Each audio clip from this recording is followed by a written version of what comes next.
सबसे पहले बात करेंगे कि राष्ट्रवाद क्या होता है।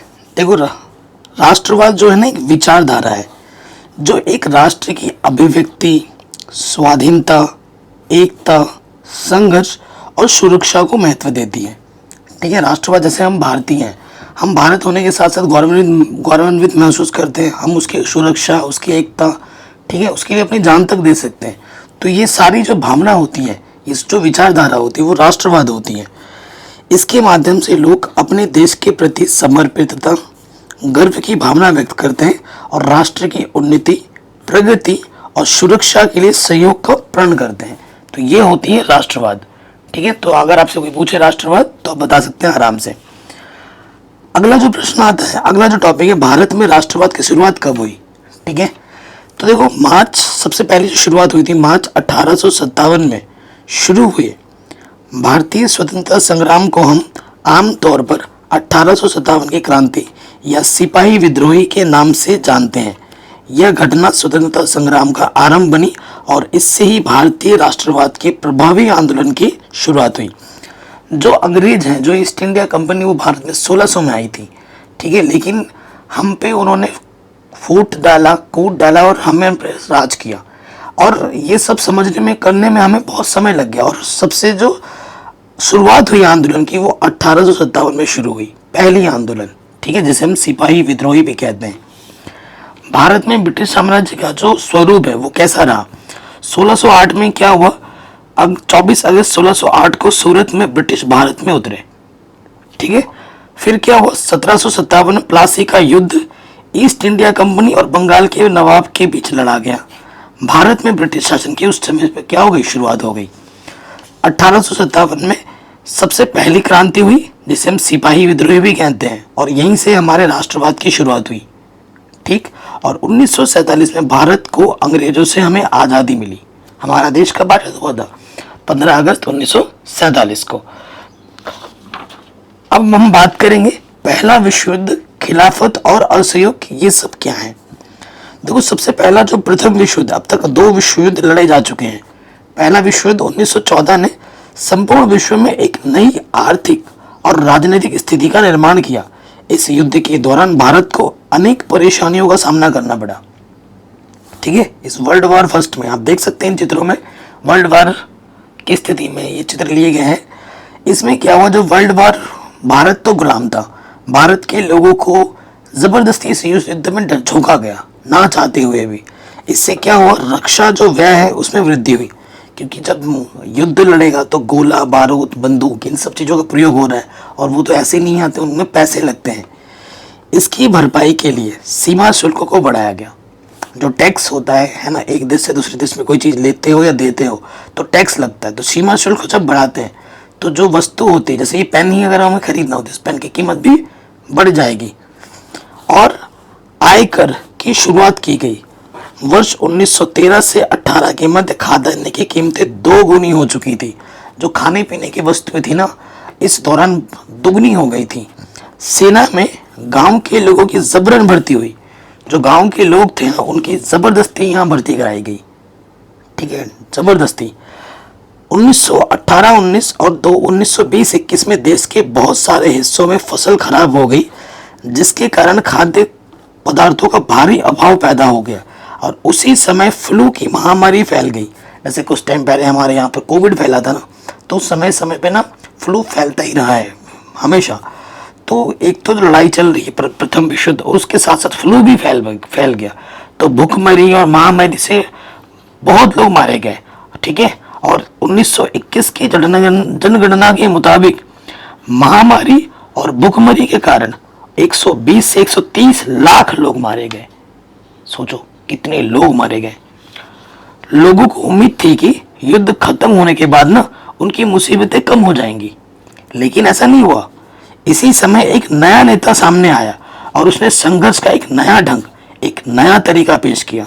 और वो नेता और कौन नहीं, वो कौन थे, मोहनदास करमचंद गांधी, महात्मा गांधी जी थे। ठीक है, ये देखो, ये जो दिख रहे हैं आपको सूट बूट पहने हुए, ये महात्मा गांधी जी हैं। तो उनका सत्याग्रह का विचार क्या था, उसके बारे में जानते हैं। महात्मा गांधी जनवरी 1915 में भारत लौटे। ठीक है, इससे पहले वो कहाँ थे, अफ्रीका में थे। इससे पहले वे दक्षिण अफ्रीका में थे। उन्होंने एक नए तरह के जन आंदोलन के रास्ते पर चलते हुए वहां की नस्लभेदी सरकार से सफलतापूर्वक लोहा लिया था। कहाँ के? दक्षिण अफ्रीका। मतलब एकदम शांतिपूर्ण तरीके से अपनी बात रखनी है, कोई लड़ाई झगड़ा नहीं करना है। सत्याग्रह के विचार में सत्य की शक्ति पर आग्रह और सत्य की खोज पर जोर दिया जाता था। ठीक है, इसका अर्थ था कि अगर आपका उद्देश्य सच्चा है और यदि आपका संघर्ष अन्याय के खिलाफ है तो उत्पीड़क से मुकाबला करने के लिए आपको किसी शारीरिक बल की आवश्यकता नहीं होती है। ठीक है, अगर आप सच्चे हो और आप उसके लिए अपनी बात रखते हो तो उसके लिए आपको किसी हथियार उठाने की जरूरत नहीं है, आप अपनी बात ऐसे भी रख सकते हो, ये उनका मानना था। ठीक है, गांधी जी द्वारा चला गया कुछ महत्वपूर्ण सत्याग्रह मैं आपको बता दूं। देखो, भारत आने के बाद गांधी जी ने कई स्थानों पर सत्याग्रह आंदोलन किया, जगह जगह गए और आंदोलन किया। इस चित्र से आप दिख रहा है, ये गांधी जी हैं, आंदोलन कर रहे हैं, लोगों को भाषण दे रहे हैं। सबसे पहला आंदोलन किया उन्होंने 1917 चंपारण सत्याग्रह।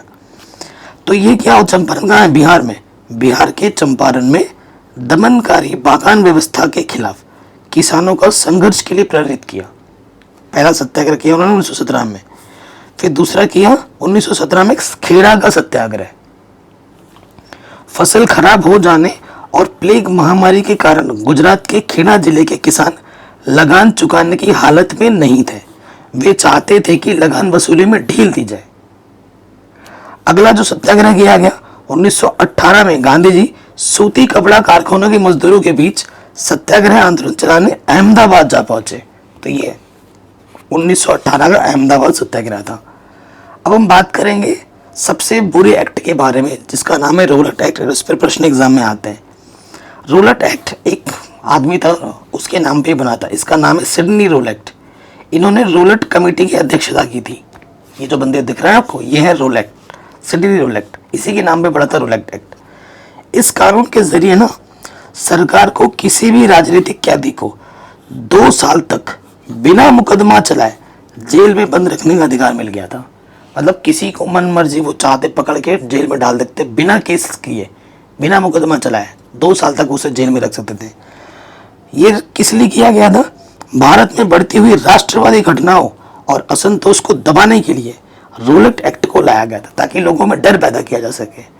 जब लोगों को पकड़ पकड़ के डाल दोगे जेल में किसी भी कारण से और जमानत भी नहीं होगी, कोई कार्रवाई नहीं होगी, तो लोग सोचेंगे कि हम नहीं करेंगे, हमें भी डाल देंगे। इसलिए लोगों में डर बनाने के लिए एक्ट बनाया गया था। फरवरी 1919 में ब्रिटिश सरकार ने रोलट एक्ट पारित किया था। कब? फरवरी 1919 में। भारतीय सदस्यों के एकजुट विरोध के बावजूद इस अधिनियम को इंपीरियल लेजिस्लेटिव काउंसिल के माध्यम से जल्दबाजी में पारित किया गया था। फटाफट पारित कर दिया गया था। ठीक है, इस कानून के विरुद्ध गांधी जी के नेतृत्व में 6 अप्रैल 1919 को एक हड़ताल से प्रारंभ हुआ। गांधी जी ने देखो रोलेट जो हुआ था ना, उसका सत्याग्रह किया था। रोलेट सत्याग्रह 6 अप्रैल 1919 में, ये गांधी जी हैं और उनके साथ के ये लोग। इसमें क्या हुआ, विभिन्न शहरों में रैलियों का आयोजन किया गया। रेलवे वर्कशॉप के कर्मचारी हड़ताल पर चले गए थे और दुकानें सारी बंद कर दी गई थी। ये सारी चीजें की गई थी रोलेट सत्याग्रह में। ठीक है, फिर क्या हुआ, विरोध की इस लोकप्रियता से चिंतित ब्रिटिश प्रशासन ने राष्ट्रवादियों पर नकेल कसने का फैसला किया। देखो, ये सत्याग्रह के चलते ना, ये जो अंग्रेज थे वो बहुत चिंतित हो गए, भाई ऐसा हो रहा है तो कहीं हम पे ही दबाव ना पड़ जाए, है ना, लोग और जागरूक ना हो जाए, इसके उनको टेंशन हो गई। और स्थानीय नेताओं को अमृतसर से उठा लिया गया। जो अमृतसर के स्थानीय नेता ने उनको उठा कर जेल में डालने लगे। महात्मा गांधी जी को दिल्ली में प्रवेश करने पर पाबंदी लगा दी कि भाई महात्मा गांधी जी को दिल्ली आने मत दो, अंग्रेज ये बोलने लगे। 10 अप्रैल को अमृतसर में पुलिस ने शांतिपूर्ण जुलूस पर गोलीबारी की, जिससे भड़के लोग बैंकों, डाकघरों और रेलवे स्टेशनों पर हमला करने लगे। ठीक है, जब उन्होंने हम पर हमला किया ना, तो वहां के लोग बहुत ज्यादा क्रोधित हो गए और फिर उन्होंने इन जगहों पर हमला किया। फिर क्या है, मार्शल लॉ लागू कर दिया गया और जनरल डायर ने कमान संभाल ली। मार्शल लॉ क्या होता है? विशेष परिस्थितियों में जब किसी देश की न्याय व्यवस्था को सेना अपने हाथ में ले लेती है ना, तब जो नियम प्रभावी होते हैं उन्हें सैनिक कानून या मार्शल लॉ कहा जाता है। ठीक है, कभी कभी ऐसा होता है ना, सिचुएशन कंट्रोल में नहीं रहती, तो उस स्थिति में सेना को जिम्मेदारी दे दी जाती है कि तुम देश संभालो, तो उसे कहा जाता है मार्शल लॉ। ठीक है, अब बात करेंगे जलियांवाला हत्याकांड। इसके बारे में आपने बहुत सुना होगा, इस चित्र में आप देख भी रहे होगे। ये देखो बहुत सारे लोग हैं और यहाँ पर ये देखो ये सैनिक हैं, इन्होंने बंदूक तान रखी है, उन पर गोली चला रहे हैं। ठीक है, ये क्या है, 13 अप्रैल 1919 को जलियांवाला हत्याकांड हुआ। उस दिन अमृतसर में बहुत सारे गांव वाले सालाना बैसाखी मेले में शिरकत करने के लिए जलियांवाला बाग में जमा हुए थे। तो बैसाखी का त्यौहार था, सब लोग एक दूसरे को प्यार बांटने के लिए एक जगह में एकत्र हुए थे। ठीक है ना, एंजॉय करने के लिए, सेलिब्रेट करने के लिए। इनमें से काफी लोग सरकार द्वारा किए गए दमनकारी कानून रूलेट एक्ट का विरोध प्रकट करने के लिए एकत्रित भी हुए थे। ठीक है, अब भाई एकत्रित हुए हैं तो वो शांतिपूर्ण तरीके से कर रहे, थोड़ी ना आप पे गोलीबारी चला रहे हैं, आपको मार रहे पीट रहे हैं। ठीक है, और ये मैदान चारों तरफ से बंद था। शहर से बाहर होने के कारण वहां जुटे लोगों को यहाँ पता नहीं था कि इलाके में मार्शल लॉ लागू किया जा चुका है। ठीक है, और जनरल डायर हथियारबंद सैनिकों के साथ वहां पहुंचा और जाते ही उसने मैदान के बाहर निकलने के सारे रास्ते को बंद कर दिया और उन बेचारों पे अंधाधुंध गोलियां चलाने लगे। ठीक है, सबको मार दिया गया, सैकड़ों लोगों की मृत्यु हो गई। वहां पर एक कुआं भी था, लोग अपनी जान बचाने के लिए उस कुएं में कूद गए और उसमें भी मर गए। आज भी वहां पर जाओगे ना तो जो गोली चली थी उसके निशान वहां पर दीवारों पे अभी भी देखने को मिलते हैं। ठीक है, इसके बाद उसके सिपाहियों ने भीड़ पर अंधाधुंध गोलियां चला दी, जिससे सैकड़ों लोग मारे गए। जैसे जैसे जलियांवाला बाग की खबर फैली, लोगों में क्रोध की ज्वाला जलने लगी, हड़तालें होने लगी, लोग पुलिस से मोर्चा लेने लगे और सरकारी इमारतों पर हमला करने लगे। सरकार ने इन कार्रवाइयों को निर्ममता से कुचलने का रास्ता अपनाया। ठीक है, यहाँ देखो ये जो पुलिस वाले हैं ये आम आदमी को मार रहे हैं, पीट रहे हैं, ठीक है, घसीट रहे हैं। सत्याग्रही को जमीन पर ना राख रगड़ने के लिए सड़क पर घिसट कर चलने और सारे साहिबों को सलाम मारने के लिए मजबूर किया गया। लोगों को कोड़े मारे गए, गांवों पर बम बरसाए गए। हिंसा फैलते देख महात्मा गांधी ने आंदोलन को भी वापस ले लिया, क्योंकि महात्मा गांधी थे भाई अहिंसावादी और वो भाई हिंसा बर्दाश्त नहीं कर सकते, उन्होंने अपना भाई आंदोलन वापस ले लिया। ठीक है, तो इसी वजह से कई लोग महात्मा गांधी जी को सपोर्ट करते हैं और कई लोग नहीं करते, लोगों के मतभेद हैं। ठीक है, अब हम बात करेंगे खिलाफत आंदोलन। भले ही रॉलेट सत्याग्रह एक बहुत बड़ा आंदोलन था, लेकिन अभी भी वह मुख्य रूप से शहरों और कस्बों तक ही सीमित था। ठीक है, जो रूलेट एक्ट के खिलाफ लोगों में आंदोलन छिड़ा था वो सिर्फ शहर और कस्बों तक था, लेकिन हर जगह नहीं था। और गांधी जी चाहते कि ये देश के कोने कोने तक फैले। महात्मा गांधी पूरे भारत में और भी ज्यादा जनाधार वाले आंदोलन खड़ा करना चाहते थे। उनका मानना था कि हिंदू मुसलमानों को एक दूसरे के नजदीक लाए बिना ऐसा कोई आंदोलन नहीं चलाया जा सकता। तो अगर इस चीज को फैलाना है ना तो हिंदू मुसलमानों को एक साथ लाना पड़ेगा, उनका ये मानना था। उन्हें लगता था कि खिलाफत का मुद्दा उठाकर वे दोनों समुदाय के लोगों को नजदीक ला सकते हैं, हिंदू और मुसलमान दोनों को ला सकते हैं। ये कौन है? ऑटोमन सुल्तान।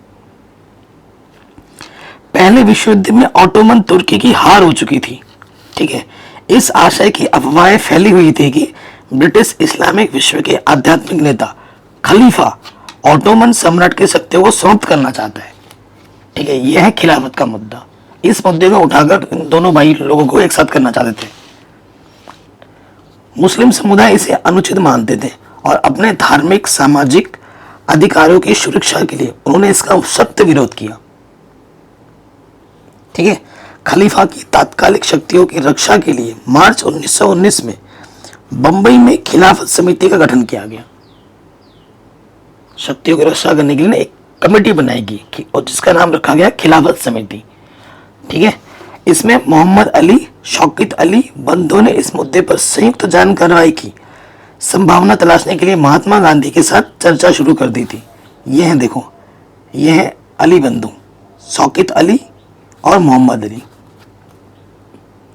ठीक है, सितंबर 1920 में कांग्रेस के कलकत्ता अधिवेशन में महात्मा गांधी ने भी दूसरे नेताओं को इस बात पर राजी कर लिया कि खिलाफत आंदोलन के समर्थन और स्वराज के लिए एक असहयोग आंदोलन शुरू किया जाना चाहिए। असहयोग का मतलब क्या है? असहयोग का मतलब अपनी सहमति ना देना। ठीक है। खिलाफत आंदोलन की उनकी मांगे क्या थी? इनकी मांगे क्या थी वो मैं आपको बताता हूँ। तुर्की के सुल्तान की शक्ति और प्रतिष्ठा की पुनः स्थापना की जाए, अरब प्रदेश खलीफा के अधीन करना और खलीफा को मुसलमानों के पवित्र स्थलों का संरक्षक बनाया जाए। ये उनकी 3 प्रमुख मांगे थी। और सितंबर 1920 कांग्रेस के कलकत्ता अधिवेशन में महात्मा गांधी ने दूसरे नेताओं को इस बात पर राजी कर लिया कि खिलाफत आंदोलन के समर्थन और स्वराज के लिए एक असहयोग आंदोलन शुरू किया जाना चाहिए। असहयोग आंदोलन क्या है वो मैं आपको बताता हूँ। महात्मा गांधी ने अपनी प्रसिद्ध पुस्तक स्वराज 1909 में जो लिखी थी, उन्होंने इसमें लिखा था, भारत में अंग्रेजी राज इसीलिए स्थापित हो पाया क्योंकि भारत के लोगों ने उनका साथ दिया, सहयोग किया। अगर उनका वो सहयोग नहीं करते तो बिना सहयोग के कोई शासन कर ही नहीं पाता, है ना। जो सेना पुलिस में यहाँ वहाँ दुनियादारी नौकरी में लग गए लोग, अगर ये नहीं करते ऐसा होता ही नहीं। भारतीय लोगों के सहयोग के कारण अंग्रेज यहाँ पर हुकूमत करते रहे। गांधी जी को पूरा विश्वास था कि यदि भारतीय लोग अंग्रेजों से सहयोग करना बंद कर देंगे तो अंग्रेजों के पास भारत को छोड़कर जाने के सिवा और कोई रास्ता नहीं बचेगा। और इसी के कारण क्या शुरू किया उन्होंने? असहयोग आंदोलन का प्रस्ताव रखा उन्होंने। देखो, असहयोग आंदोलन क्या था? अंग्रेजी सरकार द्वारा प्रदान की गई उपाधियों को वापस करना, सिविल सर्विस जैसे सेना, पुलिस, कोर्ट, लेजिस्लेटिव काउंसिल और स्कूलों का बहिष्कार करना, विदेशी वस्तुओं का बहिष्कार करना। यदि सरकार अपनी दमनकारी नीतियों से से बाज ना आए तो संपूर्ण अवज्ञा आंदोलन शुरू कर देना। ये उनका मेन प्रस्ताव था। असहयोग आंदोलन की असफलता क्या हुई? इनमें असफलता के क्या कारण थे? देखो, असहयोग आंदोलन एक प्रभावी आंदोलन था लेकिन उसके बावजूद भी चल नहीं पाया। क्यों? देखो, गांधी जी ने बोला कि खुद के कपड़े पहनो, और जो बाहर के कपड़े होते, जो मिल में कपड़े बनते थे, मिल में बने कपड़ों की तुलना में खादी महंगी होती थी और गरीब लोग खादी को खरीदने में समर्थ नहीं थे। अंग्रेजी संस्थानों के बहिष्कार से विकल्प के तौर पर भारतीय संस्थानों की कमी की समस्या उत्पन्न हो गई। ठीक है। शिक्षक और छात्र दोबारा स्कूल जाने लगे और इस तरह वकील भी अपने काम पर वापस लौटने लगे। और जब सब वापस आने लगे तो आंदोलन ठप पड़ने लगा। ठीक है। अब हम बात करेंगे चौरा चोरी कांड। ये चौरा चोरी कांड की एक तस्वीर आपकी आंखों के सामने दिख रही होगी। देखो, असहयोग आंदोलन पूर्णतः अहिंसक आंदोलन था। कोई हिंसा नहीं थी इसमें, मारकाट नहीं था, जिसमें हिंसा का कोई स्थान नहीं था। लेकिन 5 फरवरी 1922 को गोरखपुर, उत्तर प्रदेश के चौरा चोरी नामक स्थान पर आंदोलनकारियों की भीड़ ने पुलिस थाना पर हमला कर दिया। ठीक है। और अनेक पुलिसकर्मियों को जिंदा जला दिया, जो कि हिंसा थी और गांधी जी को हिंसा बिल्कुल पसंद नहीं थी।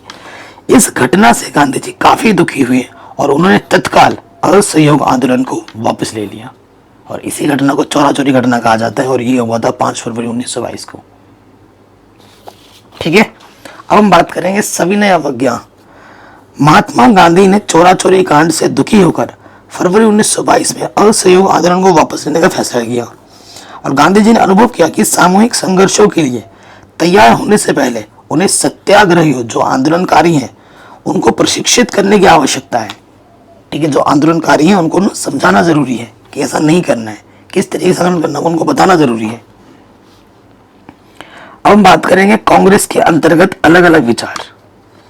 कांग्रेस के कुछ नेता बड़े पैमाने पर संघर्ष से थक चुके थे और वे वर्ष 1919 के भारत सरकार अधिनियम द्वारा स्थापित प्रांतीय परिषदों के चुनाव में भाग लेना चाहते थे। ठीक है। वो चुनाव में भाग लेना चाहते थे। उन्होंने अनुभव किया कि परिषदों के अंदर ब्रिटिश नीतियों का विरोध करना महत्वपूर्ण है। ठीक है। और CR दास, ये हमारे CR दास है और ये मोतीलाल नेहरू। मोतीलाल नेहरू ने राजनीति में वापसी करने के लिए कांग्रेस के अंदर स्वराज पार्टी का गठन किया। ठीक है। लेकिन जवाहरलाल नेहरू और सुभाष चंद्र बोस जैसे युवा नेताओं ने उग्र जन आंदोलन और पूर्ण स्वराज के लिए तर्क दिया। आंतरिक बहस और असहमति की स्थिति को 2 कारक ऐसे थे जिन्होंने 20 के दशक के अंत तक भारतीय राजनीति का आकार बदल दिया था। वो दो चीज थी, विश्वव्यापी आर्थिक मंदी, ठीक है, आर्थिक मंदी चल रही थी प्रथम विश्व युद्ध के कारण, और साइमन कमीशन का गठन। ये दो चीज मेन थी। अब ये क्या थी? विश्वव्यापी आर्थिक मंदी क्या थी? 1926 कृषि उत्पादों की कीमतें ना गिरने लगी थी, और 1930 के बाद तो पूरी तरह धराशायी होगी, क्योंकि उस टाइम पे ना नए नए उत्पाद आ गए थे थोड़े से, और लोगों ने फसल वगैरह ज़्यादा बना ली। फसल ज़्यादा थी, खरीदने वाले कम थे, ठीक है, तो रेट और उनका और गिर गया। कृषि उत्पादों की मांग गिरी और निर्यात कम होने लगा, तो किसान को अपनी उपज बेचना और लगान चुकाना भी भारी पड़ने लगा। 1930 तक ग्रामीण इलाके भारी उथल पुथल से गुजरने लगे, और इस मंदी के कारण भारतीय अर्थव्यवस्था में गंभीर प्रभाव दिखाई देने लगा,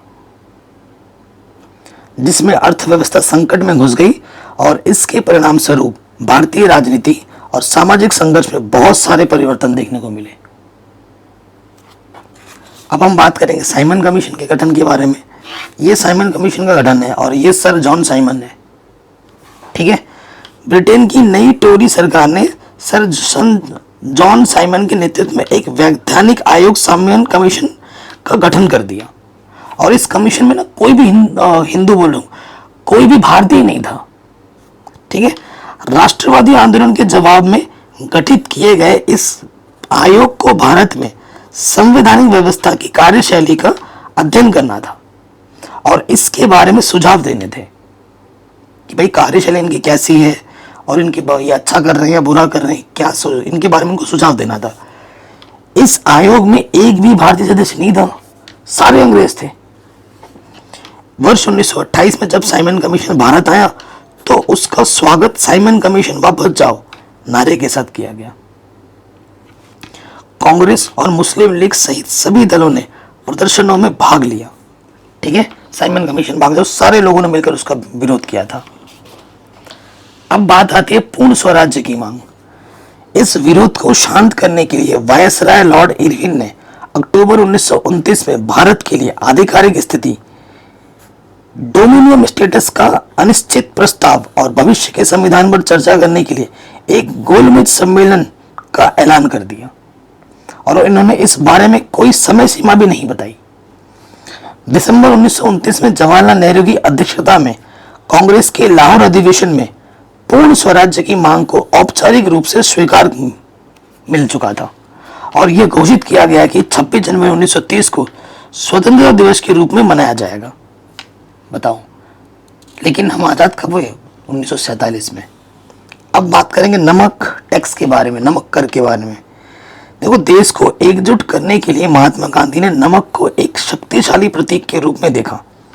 उन्होंने 31 जनवरी 1930 को वायसराय इरविन को एक पत्र लिखा, जिसमें 11 मांगों का आग्रह किया गया था। इन मांगों में नमक सॉल्ट टैक्स को खत्म करने की मांग भी शामिल थी, क्योंकि नमक पर टैक्स और उसके उत्पादन पर सरकार के एकाधिकार को गांधी जी ब्रिटिश शासन का सबसे क्रूर पक्ष बताते थे, क्योंकि इरविन मांग पर बात करने के लिए तैयार नहीं थे, जिसके कारण गांधी जी ने आंदोलन शुरू करने का निर्णय लिया। इरविन उनकी बात से सहमत नहीं थे, क्योंकि जो नमक था वो गरीब अमीर सब खाता है, और उस पर टैक्स लगा देना और सरकार पर उसका कंट्रोल रहना, ये उनको अच्छा नहीं लगता था। तो उसके लिए उन्होंने दांडी यात्रा शुरू की, ठीक है। ये देखो, ये गांधी जी है, दांडी यात्रा पे जा रहे हैं। महात्मा गांधी ने 78 विश्वस्त वॉलंटियरों के साथ नमक यात्रा शुरू कर दी। यह यात्रा साबरमती में गांधी जी के आश्रम से 240 किलोमीटर दूर दांडी नामक गुजराती तटीय कस्बे में जाकर खत्म होनी थी, तभी इसका नाम दांडी यात्रा पड़ा। गांधी जी की टोली ने 24 दिन तक हर रोज लगभग 10 मील का सफर तय किया। गांधी जी जहां भी रुकते, हजारों लोग उन्हें सुनने आते। इन सभाओं में गांधी जी ने आह्वान किया कि लोग अंग्रेज की शांतिपूर्वक अवज्ञा करें, यानी अंग्रेजों का कहना ना माने, शांतिपूर्ण तरीके से, ये नहीं कि लड़ाई झगड़ा करने लग जाओ। 6 अप्रैल को वो दांडी पहुंचे। उन्होंने समुद्र का पानी उबाल कर नमक बनाना शुरू कर दिया, और यह कानून का एक उल्लंघन ही था, क्योंकि वो स्वयं कर रहे थे, जबकि नमक सरकार के अधीन थी। यहीं से सभी नए अवज्ञा आंदोलन की शुरुआत होती है। सविनय अवज्ञा आंदोलन क्या था? यह आंदोलन असहयोग आंदोलन के मुकाबले अलग था।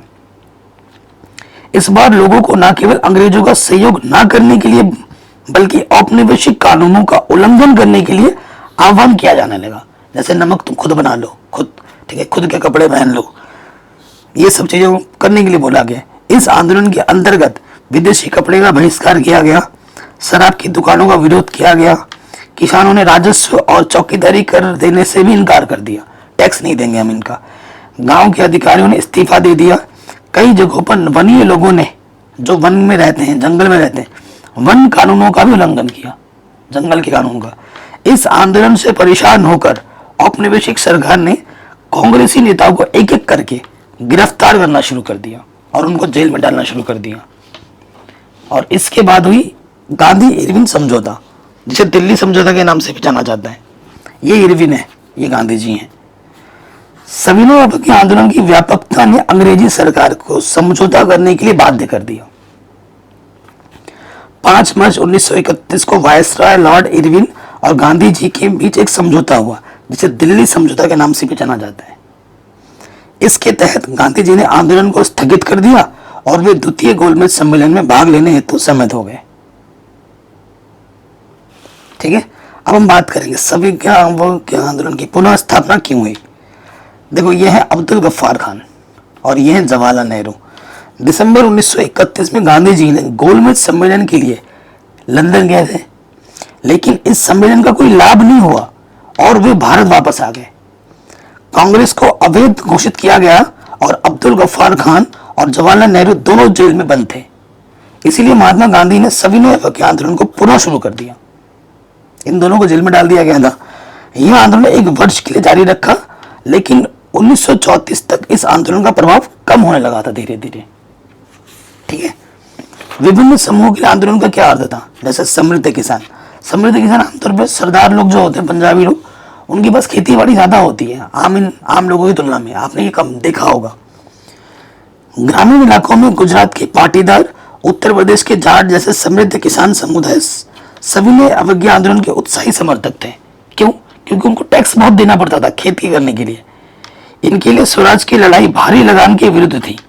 परंतु जब 1931 में सविनय अवज्ञा आंदोलन को लगानों को कम किए बिना वापस ले लिया गया तो इन्हें बड़ी निराशा हुई, और जिसके परिणाम स्वरूप जब 1932 में आंदोलन दोबारा शुरू हुआ तो उनमें से बहुत से किसान इसमें हिस्सा ही नहीं लिए। ठीक है, गरीब किसान वर्ग की बात करें। गरीब किसान क्या होता है? जो खेत किराए लेके खेती करते हैं, वो गरीब किसान होते हैं। गरीब किसानों को, जमीन के मालिकों को किराए का भुगतान करना कठिन हो गया था। वे कई तरह के कट्टरपंथी आंदोलन में शामिल हो गए जो समाजवादी और कम्युनिस्टों के नेतृत्व में चल रहे थे। उन्हें आशा थी कि उन्हें किराए का कोई और भुगतान नहीं करना पड़ेगा, बट ऐसा हुआ नहीं। अब आता है जो व्यवसायी, जो कारोबारी लोग होते हैं। व्यवसायी मतलब जैसे टीचर, ठीक है, जैसे वकील, ये सब व्यवसायी हितों को एकजुट करने के लिए 1920 में भारतीय औद्योगिक एवं व्यवसायिक कांग्रेस, वर्ष 1927 भारतीय वाणिज्य एवं उद्योग परिसंघ का निर्माण किया गया। ठीक है, और जेडी बिरला और पुरुषोत्तम ठाकुरदास जैसे प्रसिद्ध उद्योगपतियों ने भारतीय अर्थव्यवस्था पर औपनिवेशिक नियंत्रण के विरुद्ध आवाज भी उठाई। उन्होंने प्रथम सविनय अवज्ञा आंदोलन का भी समर्थन किया था। ठीक है, औद्योगिक श्रमिक वर्ग की बात की जाए, औद्योगिक श्रमिक वर्ग ने सविनय अवज्ञा आंदोलन में नागपुर क्षेत्र को छोड़कर कहीं दूसरी जगह बड़ी संख्या में भाग नहीं लिया था। सिर्फ नागपुर में ही भाग लिया था, बाकी कहीं भाग नहीं लिया था। महिला वर्ग की बात करें तो इस आंदोलन की एक अन्य महत्वपूर्ण विशेषता यह थी कि महिलाओं की बड़ी पैमाने पर भागीदारी थी। शहरी क्षेत्रों में इस आंदोलन में अधिकतर उच्च जातियों की महिलाएं शामिल थी, जबकि ग्रामीण क्षेत्रों में संपन्न किसान परिवारों की महिलाएं शामिल थी। ठीक है, मतलब रिच लोग ज्यादा आ रहे थे। गांधी जी से प्रेरित होकर महिलाएं राष्ट्र की सेवा करना और अपना पवित्र दायित्व समझने लगी थी, तो महिलाएं भी अब इसमें बढ़ चढ़कर भाग लेने लगी थी। सविनय अवज्ञा आंदोलन की क्या सीमाएं थी? स्वराज्य की अवधारणा ने सभी सामाजिक समूहों को प्रभावित नहीं किया था। ऐसा एक समूह अस्पृश्य, का था जो स्वयं को 1930 के दशक में दलित कहने लगे थे। अस्पृश्यों में तो जो छुआछूत की भावना रखते थे ना जो लोग, जिनको हम दलित कहते थे, लंबे समय से कांग्रेस ने दलितों को सनातन पंथियों, रूढ़िवादी और सवर्ण हिंदुओं के भय से नजरअंदाज किया हुआ था। गांधी जी ने दलितों को हरिजन या भगवान के बच्चे बताए और गांधी जी का मानना था कि अस्पृश्यता को खत्म किए बिना स्वराज की 100 साल तक स्थापना नहीं की जा सकती। ये जो छुआछूत की भावना है लोगों के अंदर है, जब तक ये खत्म नहीं होगी ना तब तक ये सब नहीं हो सकता, ये उनका मानना था। ठीक है, सो यहाँ इस चित्र में आप देख सकते हैं गांधी जी इसी चीज को गलत साबित करने के लिए खुद टॉयलेट साफ कर रहे हैं। ठीक है, उन्होंने दलितों को मंदिर में प्रवेश और उनके सार्वजनिक कुएं, तालाब, सड़कों और स्कूलों तक पहुंच बनाने के लिए सत्याग्रह किया। गांधी जी ने सफाई के काम को सम्मानित करने के लिए स्वयं शौचालय को सफाई की। गांधी जी ने अछूतों के बारे में अपनी मानसिकता बदलने के लिए ऊपरी वर्ग से आग्रह किया, क्योंकि ऊपरी वर्ग वाले ही ज्यादा ये जो हमारे हरिजन दलित लोगों को दबाते थे उस समय पे। आज भी ऐसा चल रहा है। ठीक है, दलित नेताओं के क्या निर्णय थे? ठीक है, ये कौन है? डॉक्टर भीमराव अम्बेडकर। दलित नेता अपने समुदाय के समस्याओं को एक अलग राजनीतिक समाधान चाहते थे। डॉक्टर बी आर अम्बेडकर शैक्षिक संस्थानों में आरक्षित सीटों और अलग निर्वाचन क्षेत्रों की मांग की। अम्बेडकर ने दलितों को वर्ष 1930 में दलित वर्ग संघ में संगठित किया। दलितों के लिए अलग निर्वाचन क्षेत्रों की मांग के कारण दूसरे गोलमेज सम्मेलन में महात्मा गांधी और डॉक्टर अम्बेडकर के मतभेद हो गए थे। ठीक है, बट मेरा जो मानना है ना अभी कि जो ये जो हमारा आरक्षण है, आरक्षण जाति के आधार पर नहीं होना चाहिए। ठीक है, धन के आधार पर होना चाहिए। ये मेरा मानना है। आपका क्या मानना है ये बताइए। जरूरी नहीं है कि अगर आप हरिजन समाज से तो आप गरीब ही होंगे, ठीक है, और जरूरी नहीं है कि आप अगर उच्च समाज से तो आप अमीर ही होंगे, ऐसा नहीं होता। ठीक है, आजकल आपने देखा होगा कुछ सालों पहले टीना डाबी, ठीक है, उनके मम्मी पापा अच्छी जॉब में है, लेकिन जब उन्होंने अपना आईएएस का एग्जाम दिया तो उन्होंने अपना कोटे का इस्तेमाल किया। क्यों? वो तो पूरी संपन्न फैमिली से है, तो उन्हें ये आरक्षण की बात क्यों आई थी? आरक्षण इसलिए बना था ताकि लोगों के पास उनके पास संपन्न साधन नहीं हुआ करते थे, ताकि वो बड़ी लोगों के साथ कंपैरिजन कर सके, इसीलिए उनको आरक्षण दिया जाता था। लेकिन मेरा मानना है कि अब जाकर इस चीज में बदलाव होनी चाहिए। ठीक है, जातिगत जो आरक्षण वो पूरी तरीके से समाप्त होनी चाहिए और आरक्षण का एकमात्र मुद्दा होना चाहिए वो धन की दृष्टि से। ठीक है, ये मेरा मानना है। आपका क्या मानना है आप जरूर बताएं, क्योंकि मेरा मानना है हर लोग समान है, हर जाति एक बराबर है। अगर आप आरक्षण दे रहे हो किसी जाति को तो आरक्षण देने का मतलब क्या, उसे आप नीचा ही खुद दिखाना चाह रहे हो यार। ये मेरा पॉइंट ऑफ व्यू है। एक तौर पे क्या आप कहते हो सब समान है और दूसरी तौर पे उसको आप आरक्षण दे रहे हो। आरक्षण देने का मतलब क्या है कि वो आप उसे कम समझते हो, गरीब समझते हो, बेकार समझते हो, तभी आरक्षण दे रहे हो। तो आरक्षण नहीं देना चाहिए, सारे जाति एक बराबर है, मेरा ये मानना है। आरक्षण का बस एक ही होना चाहिए धन की दृष्टि से। अगर कोई गरीब है, उसके पास संपन्न साधन नहीं है, तो उसको आरक्षण मिलना चाहिए। अंबेडकर जी ने अंततः गांधी जी के विचार को स्वीकार कर लिया, जिसके परिणाम स्वरूप सितंबर 1932 को पुनः समझौते पर हस्ताक्षर कर दिए गए। ठीक है, हिंदू मुस्लिम संघर्ष के बारे में बात करें, भारत के कुछ मुस्लिम राजनीतिक संगठनों ने सविनय अवज्ञा आंदोलन में कोई रुचि नहीं दिखाई थी। ठीक है, असहयोग और खिलाफत आंदोलन शांत होने के बाद मुस्लिमों का एक बड़ा हिस्सा कांग्रेस से अलग हो गया और 1920 के दशक के मध्य से कांग्रेस हिंदू महासभा जैसे धार्मिक राष्ट्रवादी संगठनों के काफी नजदीक थी। हिंदू मुस्लिमों के बीच संबंध खराब हो गए और दोनों समुदाय उग्र धार्मिक जुलूस निकालने लगे। ठीक है, और 1930 में मुस्लिम लीग के अध्यक्ष मोहम्मद इकबाल ने मुसलमानों के लिए अल्पसंख्यक राजनीतिक हितों की रक्षा के उद्देश्य से पृथक निर्वाचिका की मांग की और उन्होंने अपनी इस मांग को भारत के अंदर एक मुस्लिम भारत का निर्माण कहकर उचित बताया। ठीक है, ये हिंदू महासभा और ये कौन है? मोहम्मद इकबाल। ये एक हिंदू, मतलब वो चाहते थे कि एक मुस्लिम भारत का निर्माण हो भारत के ही अंदर। सामूहिक अपनत्व की भावना, इसके बारे में बात करते हैं। देखो, सामूहिक आत्मनिर्भर की भावना एकजुट संघर्षों के अनुभव के माध्यम से विकसित होती है। इतिहास, कथा, लोकगीत, गीत, लोक चित्र और प्रतीक सभी राष्ट्र के निर्माण में महत्वपूर्ण भूमिका निभाते हैं। यह निम्नलिखित तरीकों से स्वतंत्रता आंदोलन के दौरान भारत में देखी गई थी। ठीक है, ये कौन है? बंकिम चंद्र चट्टोपाध्याय, जिन्होंने वंदे मातरम लिखा। किसी राष्ट्र की पहचान को अक्सर चित्र द्वारा या छवि के द्वारा दर्शाया जाता है। जैसे भारत माता है ना, भारत माता की छवि के निर्माण का आरंभ बंकिम चंद्र चट्टोपाध्याय ने वंदे मातरम गीत लिखकर कर दिया। यह गीत बंगाल में स्वदेशी आंदोलन में खूब गाया गया। ठीक, स्वदेशी आंदोलन की प्रेरणा से अबिंद्रनाथ टैगोर ने भारत माता की विख्यात छवि को चित्रित किया और इस पेंटिंग में भारत माता को एक सन्यासिनी के रूप में दर्शाया गया। यहां देख सकते हैं। बंगाल में रविंद्रनाथ टैगोर और मद्रास में नटेशा शास्त्री ने लोक कथाओं और गीतों का विशाल संग्रह एकत्रित किया। ठीक है, स्वदेशी आंदोलन के दौरान बंगाल के तिरंगा, ये देख सकते हैं, ये तिरंगा लाल, हरा और पीला ध्वज तैयार किया गया। इसमें 8 प्रांतों का प्रतिनिधित्व किया गया था। ठीक, और एक अर्धचंद्र हिंदू, ये अर्धचंद्र हिंदू और मुस्लिमों का प्रतिनिधित्व करते हुए दिखाया गया था।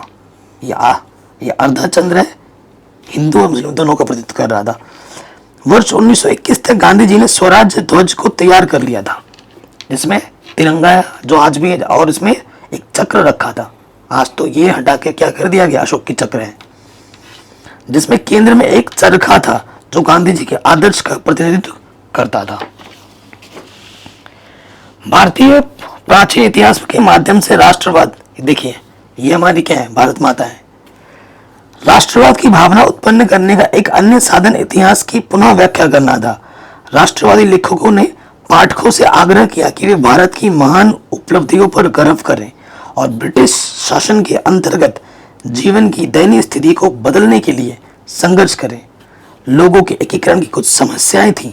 जिस अतीत की महिमा की जा रही थी वो हिंदुओं का था।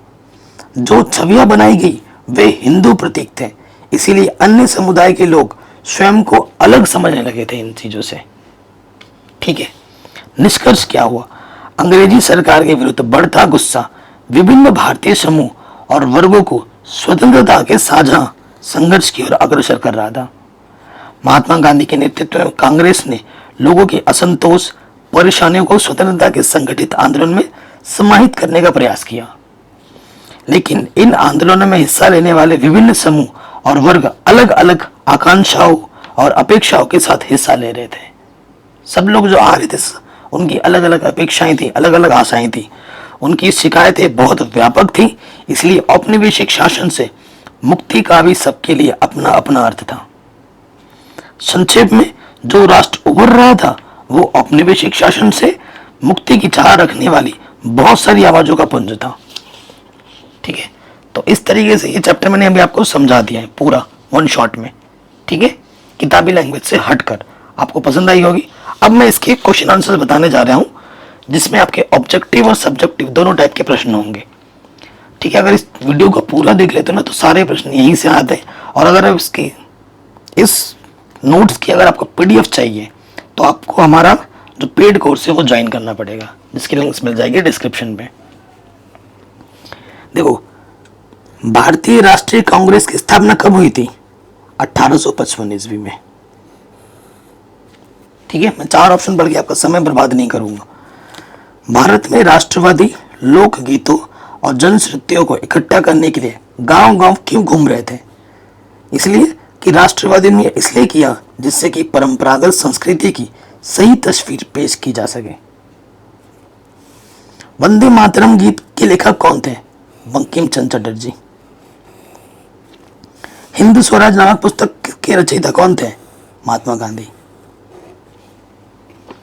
ठीक है, महात्मा गांधी दक्षिण अफ्रीका से भारत कब लौटे? 1915 में। चौरा चौरी कांड किस वर्ष हुआ था? 1922 में। अछूतों को हरिजन यानी ईश्वर की संतान किसने कहा था? महात्मा गांधी जी ने। देखो, जो भी मैंने पढ़ा है उसी से ही क्वेश्चन बनेगा और उसी से ही क्वेश्चन आएगा। सत्याग्रह क्या था? शुद्ध आत्मिक बल। ठीक है, रोलेट एक्ट कब पारित हुआ? 1919 में पारित हुआ। अल्लूरी सीताराम राजू के विषय में निम्नलिखित कथनों में से कौन सा गलत है? तो वह गांधी जी के अहिंसा के सिद्धांत में विश्वास करते थे, ये गलत है। ठीक है। गांधी एविन समझौता कब हुआ? तो गांधी एविन समझौता हुआ 5 मार्च 1931 को। महात्मा गांधी ने असहयोग आंदोलन कब आरंभ किया था? तो 1920 को आरंभ किया था। किस स्थान की हिंसक घटना के कारण गांधी जी ने सन 1922 में असहयोग आंदोलन को रोक दिया था? चौरा चौरी की घटना के कारण। कांग्रेस के सन 1929 के लाहौर अधिवेशन में जिस मांग को औपचारिक रूप से मान लिया गया था वो क्या थी? वो थी पूर्ण स्वराज्य की मांग को। ठीक है ना। भारत वापस आने पर गांधी जी ने पहला सत्याग्रह कहां किया? चंपारण में, बिहार में। सविनय अवज्ञा आंदोलन में महात्मा गांधी ने नमक को अत्यधिक महत्व क्यों दिया? क्योंकि नमक का प्रयोग अमीर गरीब सभी करते थे, यह भोजन का अभिन्न अंग था। नमक तैयार करने पर सरकार का एकाधिकार था, इसलिए। सविनय अवज्ञा आंदोलन कब चलाया गया? 1930 को। असहयोग आंदोलन का मुख्य कारण क्या था? Roulette act. रोलेट एक्ट के खिलाफ, बहुत ही गंदा एक्ट था, किसी को भी अंदर डाल दो 2 साल के लिए, है ना, बिना कार्यवाही के। इसके खिलाफ असहयोग आंदोलन शुरू किया गया था। करो या मरो का नारा किसने दिया था? महात्मा गांधी जी ने। ठीक है। सारे प्रश्न इंपॉर्टेंट है, जितने भी प्रश्न मैं करा रहा हूं सारे कभी ना कभी बोर्ड एग्जाम में पूछे गए हैं। अब बात करेंगे अति लघु उत्तरीय प्रश्न के। केसरी समाचार पत्र का प्रकाशन किसके द्वारा किया गया? बाल गंगाधर तिलक के द्वारा। पूर्ण स्वराज्य का उद्घोष कब और किस अधिवेशन में किया गया? तो इसका उद्घोष लाहौर अधिवेशन में 31 दिसंबर को किया गया था। सविनय अवज्ञा आंदोलन कब प्रारंभ किया गया था? तो मार्च 1930 में इसको प्रारंभ किया गया था। गांधी एविन समझौता कब हुआ? 5 मार्च 1931 को। चौरा चौरी कांड कब हुआ? 4 फरवरी 1922 को। ठीक है। तो ये जो डेट वाले हैं ना, इनको याद कर लेना, क्योंकि ये तो रटने वाले ही प्रश्न है। अब जो मैंने आपको पढ़ाया उसी पर प्रश्न है, अति लघु उत्तरीय, लघु उत्तरीय, दीर्घ उत्तरीय, सब कह रहे हैं। ये क्वेश्चन बहुत इंपॉर्टेंट है, जितने भी लिए सारे इंपॉर्टेंट है। जलियांवाला बाग कांड पर एक संक्षिप्त टिप्पणी लिखी है। ठीक है। ये मैंने आपको ऑलरेडी पढ़ा रखा है, आप अभी देख सकते हैं। पढ़ दूं? रोलेट एक्ट के विरोध में, अभी मैंने आपको बताया भी था, उसी का यहाँ पे लिखा हुआ है। रोलेट एक्ट के विरोध में पंजाब के अमृतसर जिले की जनता अत्यंत आक्रोशित थी। इस शहर में सैनिक शासन लागू करके नियंत्रण जनरल डायर को दिया गया था और 12 अप्रैल 1919 ईस्वी को नगर में सार्वजनिक सभा पर प्रतिबंध लगा दिया गया, जिसकी पूरी जानकारी जनता को नहीं कराई गई। और 13 अप्रैल को बैसाखी का त्योहार था। इसी दिन सरकार की नीति का विरोध करने के लिए जलियांवाला बाग में एक सार्वजनिक सभा का आयोजन किया गया। सभा शांतिपूर्वक चल रही थी, तभी जनरल डायर 200 देसी और 50 गोरे सिपाहियों को साथ लेकर बाग के एकमात्र दरवाजे को रोक लिया और निहत्थी जनता पर गोलियों की बौछार शुरू कर दी। 10 मिनट तक निहत्थी भीड़ पर गोलियों की बौछार होती रही और इस हत्याकांड में हजारों व्यक्ति मारे गए और असंख्य घायल हुए। इस घटना से भारतीय में भयंकर असंतोष की लहर दौड़ गई थी। ये थी आपकी जलियांवाला बाग की घटना। अगला क्वेश्चन है, व्याख्या कीजिए, प्रथम विश्व युद्ध ने भारत में राष्ट्रीय आंदोलन के विकास में किस प्रकार सहायता की? तो प्रथम विश्व युद्ध के समय भारत में बढ़ते मूल्यों ने जन सामान्य के समक्ष कठिन स्थितियां उत्पन्न कर दी। ग्रामीण को सेना में भर्ती होने के लिए बाध्य किया गया, उनसे बेगार कार्यवाही करवाई गई। इनसे जनता में व्यापक रोष उत्पन्न हुआ। साथ ही फसल नष्ट होने से भारतीयों में ब्रिटिश विरोधी भावनाओं को बल मिला और राष्ट्रवादी भावनाएं जागृत हुई। जब लोगों पे इतना अत्याचार तुम करोगे तो वो तो आवाज उठाएंगे ही उठाएंगे, है ना। गांधी जी ने असहयोग आंदोलन वापस क्यों लिया? देखो, चोरा चोरी घटना हुई थी। गोरखपुर के चौरा चोरी में हिंसक घटना के कारण 1922 में गांधी जी ने असहयोग आंदोलन को वापस लेने का निर्णय लिया था, क्योंकि वो तो अहिंसा की पुजारी थे और यहाँ पर हिंसा हो गई थी। महात्मा गांधी द्वारा सुझाए गए असहयोग आंदोलन के संदर्भ में 3 मुख्य सुझावों का उल्लेख कीजिए। ठीक है, तो महात्मा गांधी ने कहा था कि भारत में ब्रिटिश शासन भारतीयों के सहयोग से ही स्थापित हुआ। ठीक है, और यह शासन इसी सहयोग के कारण चल पा रहा है। कोई कोई पुलिस में है, कहीं किसी में कोई वकील है ना, उनके अंदर काम कर रहे हैं। अगर भारत के लोग अपना सहयोग वापस ले लें तो साल भर के भीतर ब्रिटिश शासन समाप्त हो जाएगा और स्वराज की स्थापना हो जाएगी। गांधी जी का सुझाव था यह आंदोलन चरणबद्ध तरीके से आगे बढ़ना चाहिए। सबसे पहले लोगों को सरकार द्वारा दी गई उपाधियां लौटानी चाहिए। सरकारी नौकरियां, सेना, पुलिस, अदालतों, विधायी परिषदों, स्कूलों और विदेशी वस्तुओं को बहिष्कार करना चाहिए। अगर सरकार दमन का रास्ता अपनाती है तो व्यापक सविनय अवज्ञा आंदोलन भी प्रारंभ किया जाए, ये उनका मानना था। अगला प्रश्न है, नमक यात्रा उपनिवेशवाद के खिलाफ प्रतिरोध का एक असरदार प्रतीक थी, स्पष्ट कीजिए। देखो, 31 जनवरी 1930 को गांधी ने वायसराय इरविन को एक खत लिखा।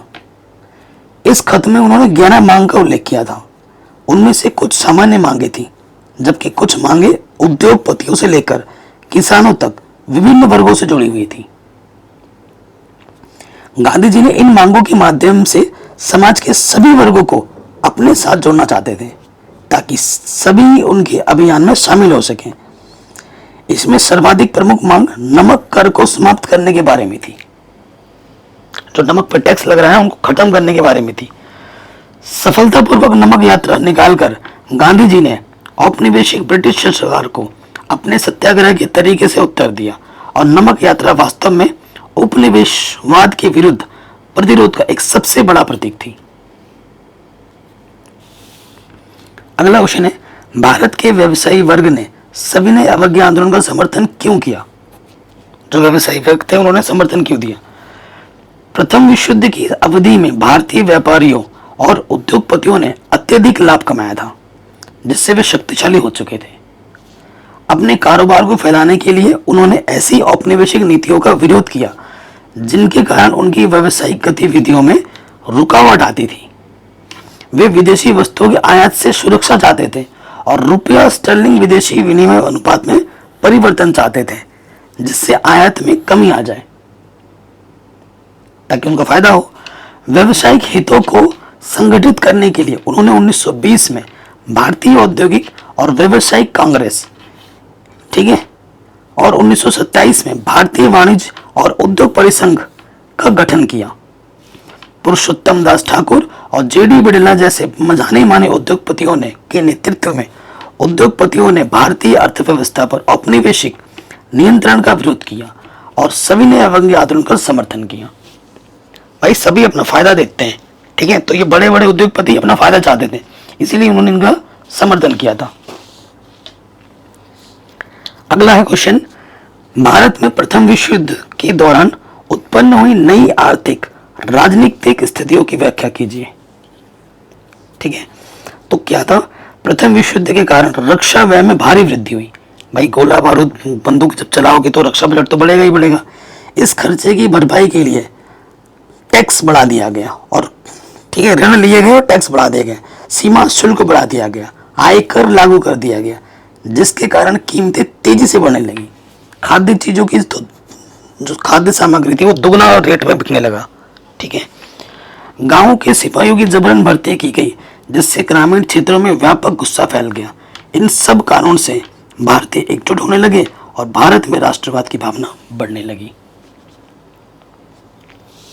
अगला क्वेश्चन है, बागानी मजदूरों ने स्वराज के विचार को किस प्रकार समझा? स्पष्ट कीजिए। तो बागानी मजदूर, विशेषकर असम के बागानी मजदूरों ने स्वराज का अर्थ अपने ही ढंग से समझा। उनके अनुसार स्वराज्य मिलने पर उनकी सभी कठिनाइयां, मुसीबतें समाप्त हो जाएंगी। उनमें से कुछ बागान मजदूरों का यह विचार था कि महात्मा गांधी द्वारा चलाए गए स्वराज के अंतर्गत उन्हें अपने ही गांव में खेती करने के लिए जमीन मिलेगी। कुछ बागान मजदूरों के लिए स्वराज से यह आशा था कि उन्हें बागान की चार दीवारी में बंद रखने की प्रथा से मुक्ति मिल जाएगी। और बागान की चार दीवारी से वह जब भी चाहें आ जा सकते हैं। अब वे गांव में रहने वाले अपने संबंधियों से संपर्क स्थापित कर सकेंगे और जब चाहें गांव जाकर उनसे मिल भी सकेंगे। सोचो, जब हम गुलाम थे तो कितनी पाबंदियां थी हम पर, लेकिन अब आजाद हुए तो भ्रष्टाचार से भरे पड़े हैं, है ना। जब तक हमारा देश अनपढ़ नेताओं, ठीक है ना, भ्रष्टाचारियों से समाप्त नहीं होता, तब तक हम वास्तव में उन्नति नहीं कर सकते, ठीक है। अगला क्वेश्चन है विस्तृत उत्तरी प्रश्नोत्तर। गांधी इरविन समझौते के प्रावधानों का वर्णन कीजिए। तो सविनय अवज्ञा आंदोलन के परिप्रेक्ष्य में 5 मार्च 1931 को गांधी इरविन समझौता हुआ, ठीक है। क्या था इसका मेन चीज? सविनय अवज्ञा आंदोलन स्थगित कर दिया जाए। गांधी और इरविन में ये समझौता हुआ। सरकार अध्यादेशों और मुकदमे को वापस ले लेगी। गांधी जी समाप्त कर देंगे आंदोलन और सरकार क्या करेगी? मुकदमे वगैरह को वापस ले लेगी। हिंसात्मक अपराधियों को छोड़कर अन्य समस्त राजनीतिक बंदियों को मुक्त कर दिया जाएगा। शराब, अफीम, विदेशी वस्तुओं को दुकानों पर धरना देने वाले लोगों को गिरफ्तार नहीं किया जाएगा। समुद्र तट से एक निश्चित दूरी पर नमक बनाने की छूट होगी। जमानतें और जुर्माने वसूल नहीं किए जाएंगे। जिन व्यक्तियों ने सरकारी नौकरी छोड़ दी है उन्हें वापस लेने में उदार नीति अपनाई जाएगी। कांग्रेस द्वितीय गोलमेज सम्मेलन में भाग लेगी और विदेशी वस्तुओं के बहिष्कार का राजनीतिक हथियार के रूप में प्रयोग नहीं किया जाएगा। कांग्रेस पुलिस अत्याचारों के विरुद्ध निष्पक्ष जांच की मांग को त्याग देगी। ये सारी मांगे की गई थी गांधी इरविन समझौता में, सारी मांगे रखी गई थी, ये समझौता हुआ था। अगला क्वेश्चन है सविनय अवज्ञा आंदोलन के क्या कारण थे, इसके क्या परिणाम हुए? तो भारतीय राष्ट्रीय आंदोलन के इतिहास में सविनय अवज्ञा आंदोलन एक महत्वपूर्ण अध्याय है। ब्रिटिश साम्राज्य के विरुद्ध भारतीयों का यह महान ऐतिहासिक संघर्ष माना जाता है जो 1930 में आरंभ हुआ। इस आंदोलन का नेतृत्व महात्मा गांधी जी ने किया था, ठीक है। इसके मुख्य कारण क्या थे सविनय अवज्ञा आंदोलन का? देखो, अगर आपने चैप्टर स्टार्टिंग से पढ़ा है तो ये क्वेश्चन आप सब जानते हैं, है ना। जो हमने पढ़ा है उसी को हम यहाँ पर लिख ही रहे हैं बार बार। तो साइमन कमीशन का गठन हुआ था। साइमन कमीशन एक ऐसा आयोग था जिसमें भारत में ब्रिटिश शासन की समीक्षा करने के लिए भेजा गया था। इस कमीशन में कोई भारतीय सदस्य नहीं था, जिससे भारतीयों में भारी आक्रोश फैल गया, ठीक है। डोमिनियन स्टेटस की मांग की विफलता। भारतीय राष्ट्रीय कांग्रेस ने ब्रिटिश सरकार से भारत को डोमिनियन स्टेट्स देने की मांग की थी। हालांकि ब्रिटिश सरकार ने इस मांग को अस्वीकार कर दिया था। सामाजिक क्रांतिकारियों की गिरफ्तारी। ब्रिटिश सरकार ने सामाजिक क्रांतिकारियों को गिरफ्तार करना शुरू कर दिया। इससे भारतीयों में भारी रोष पैदा हुआ। इन कारणों से भारतीयों में ब्रिटिश शासन के प्रति भारी असंतोष फैल गया और इस असंतोष को दूर करने के लिए महात्मा गांधी ने सविनय अवज्ञा आंदोलन का आह्वान किया था, ठीक है। सविनय अवज्ञा आंदोलन के क्या परिणाम हुए? भारतीय राष्ट्रीय आंदोलन को नई दिशा मिली। सविनय अवज्ञा आंदोलन ने भारतीय राष्ट्रीय आंदोलन को एक नई दिशा दी। इस आंदोलन ने अहिंसा, सत्याग्रह सिद्धांतों को भारतीय राष्ट्रीय आंदोलन का मूल आधार बनाया। भारतीयों की राष्ट्रीय चेतना का विकास हुआ। ब्रिटिश सरकार को झुकने पर मजबूर होना पड़ा। सविनय अवज्ञा आंदोलन भारतीय राष्ट्रीय आंदोलन के इतिहास में एक महत्वपूर्ण घटना थी। इस आंदोलन ने भारतीयों में राष्ट्रीय चेतना का विकास किया और ब्रिटिश सरकार को झुकने पर मजबूर कर दिया। अगला क्वेश्चन है रोलेट एक्ट का सविस्तार वर्णन कीजिए। तो रोलेट एक्ट, जिसे अंग्रेजों ने अराजक और क्रांतिकारी अपराध अधिनियम 1919 नाम दिया था, भारत ने ब्रिटिश शासन के खिलाफ बढ़ते संतोष को दबाने के लिए पारित किया गया था। यह अधिनियम 21 मार्च 1919 को भारत की इंपीरियल लेजिस्लेटिव काउंसिल द्वारा पारित किया गया था। रोलेट एक्ट के प्रावधान क्या थे? सरकारी अधिकारियों को बिना वारंट के किसी भी व्यक्ति को गिरफ्तार और हिरासत में लेने का अधिकार दिया गया। हिरासत में लिए गए व्यक्ति को 2 साल तक बिना मुकदमे के जेल में रखा जा सकता था। हिरासत में लिए गए व्यक्ति को बंदी प्रत्यक्षीकरण में अधिकार से वंचित कर दिया गया।